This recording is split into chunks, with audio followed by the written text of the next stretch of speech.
দীর্ঘদিন পর চোট কাটিয়ে মাঠে ফিরতে যাচ্ছেন ব্রাজিলিয়ান সুপারস্টার নেইমার। বিশ্বকাপের গ্রুপ পর্বের শেষ ম্যাচে স্কটল্যান্ডের বিপক্ষে তাকে দেখা যেতে পারে পুরো ৯০ মিনিট খেলতে। ব্রাজিল শিবিরে বর্তমান সবচেয়ে বড় আলোচনার বিষয় হলো নেইমারকে ফেরা। গত ১৭ মে সান্তোসের হয়ে কেরিতিবার বিপক্ষে ম্যাচে চোট পান এই তারকা ফুটবলার।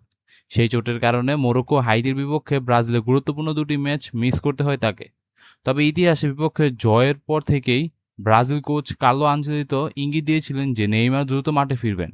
অবশেষে সেই অপেক্ষার অবসান ঘটতে চলছে। স্কটল্যান্ডের ম্যাচের আগে সংবাদ সম্মেলনে আনচেলত্তি জানিয়েছে নেইমার এখন সম্পূর্ণ ফিট এবং ম্যাচ খেলার জন্য প্রস্তুত। তিনি বলেন, নেইমার পুরো সপ্তাহ জুড়ে ভালো অনুশীলন করেছে এবং ম্যাচের জন্য নিজেদের দারুণভাবে প্রস্তুত করেছে। তার শারীরিক অবস্থাও বেশ ভালো। আনচেলত্তির এই বক্তব্য ব্রাজিল সমর্থকদের মধ্যে নতুন উচ্ছ্বাস ছড়িয়ে পড়েছে, কারণ নেইমারের মতন একজন অভিজ্ঞ সৃজনশীল ফুটবলারের উপস্থিত যে কোনো ম্যাচের চিত্র বদলে দিতে পারে। বিশ্বকাপে ব্রাজিলের আক্রমণ ভাগকে আরও শক্তিশালী করতে নেইমারের ভূমিকা হতে পারে অত্যন্ত গুরুত্বপূর্ণ। তার ড্রিবলিং, পাসিং এবং গোল করার ক্ষমতা প্রতিপক্ষের জন্য বড় হুমকি। অন্যদিকে ব্রাজিলের আরেক তারকা রাফিনাকে নিয়ে রয়েছে কিছুটা দুশ্চিন্তা। হাইতির বিপক্ষে ম্যাচে চোট পেয়ে মাঠ ছাড়তে হয় বার্সেলোনা তারকাকে। ফলে স্কটল্যান্ডের বিপক্ষে তিনি খেলতে পারবে কিনা তা নিয়ে এখনও রয়েছেন অনিশ্চয়তা। তবে রাফিনিয়ার পরিবর্তে কে খেলবেন সে বিষয়ে মুখ খুলতে চাননি আনচেলত্তি। তিনি জানিয়েছেন, কোচিং স্টাফের কাছে পরিষ্কার পরিকল্পনা রয়েছে, কিন্তু ম্যাচের আগে তা প্রকাশ করতে চান না। ডান প্রান্তে খেলার জন্য ব্রাজিলের হাতে বেশ কয়েকটি ভালো বিকল্প রয়েছে।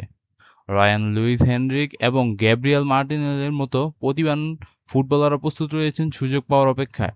বিশেষ করে হাইতির বিপক্ষে বদলি হিসেবে নেমে ভালো পারফরমেন্স করেছেন তরুণ ফুটবলার রায়ান।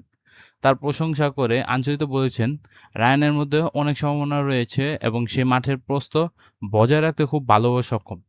এদিকে আরেক তরুণ তারকা এনরিককে নিয়ে চলছে আলোচনা। অনেকে সমর্থন জানতে চেয়েছে স্কটল্যান্ডের বিপক্ষে তাকে কি শুরু একাদশে দেখা যাবে। এর প্রশ্নের উত্তরে আনচেলত্তি বলেছেন, এনরিকের যে কোনো ম্যাচে খেলার সামর্থ্য রয়েছে। তিনি অত্যন্ত প্রতিভাবান একজন ফুটবলার এবং সমর্থকদের কাছে খুব জনপ্রিয়। তবে কোচের মতে আগামী ম্যাচে নেইমারও উপস্থিত থাকায় সমর্থকদের উত্তেজনা আরও বেড়ে যাবে। তিনি বিশ্বাস করেন ব্রাজিল সমর্থকরা নেইমার এবং এনরিক দুইজনে সমানভাবে সমর্থন করবে। সব মিলিয়ে স্কটল্যান্ডের বিপক্ষে ম্যাচের আগে ব্রাজিল শিবিরে এখন আত্মবিশ্বাস পরিবেশ বিরাজ করছে। নেইমারের প্রত্যাবর্তনের দলকে মানসিকভাবে আরও শক্তিশালী করবে বলে মনে করছেন বিশ্লেষকরা। এখন দেখার বিষয়, দীর্ঘদিন পর মাঠে নামে নেইমার কেমন পারফরমেন্স করেন এবং ব্রাজিল জয়ের পথে কতটা সাহায্য করতে পারেন। আপনার কি মনে হয়, স্কটল্যান্ডের বিপক্ষে ম্যাচে নেইমার গোল করতে পারবেন? কমেন্টে আপনার মতামত জানান। বন্ধুরা, ভিডিওটা কেমন লেগেছে তাও জানাতে ভুলবেন না। এই ছিল ভিডিওটি। দেখা হবে নতুন কোনো ভিডিওতে। সে পর্যন্ত ভালো থাকবেন। চ্যানেল নতুন এসে থাকে চ্যানেলটা সাবস্ক্রাইব করে দিবেন।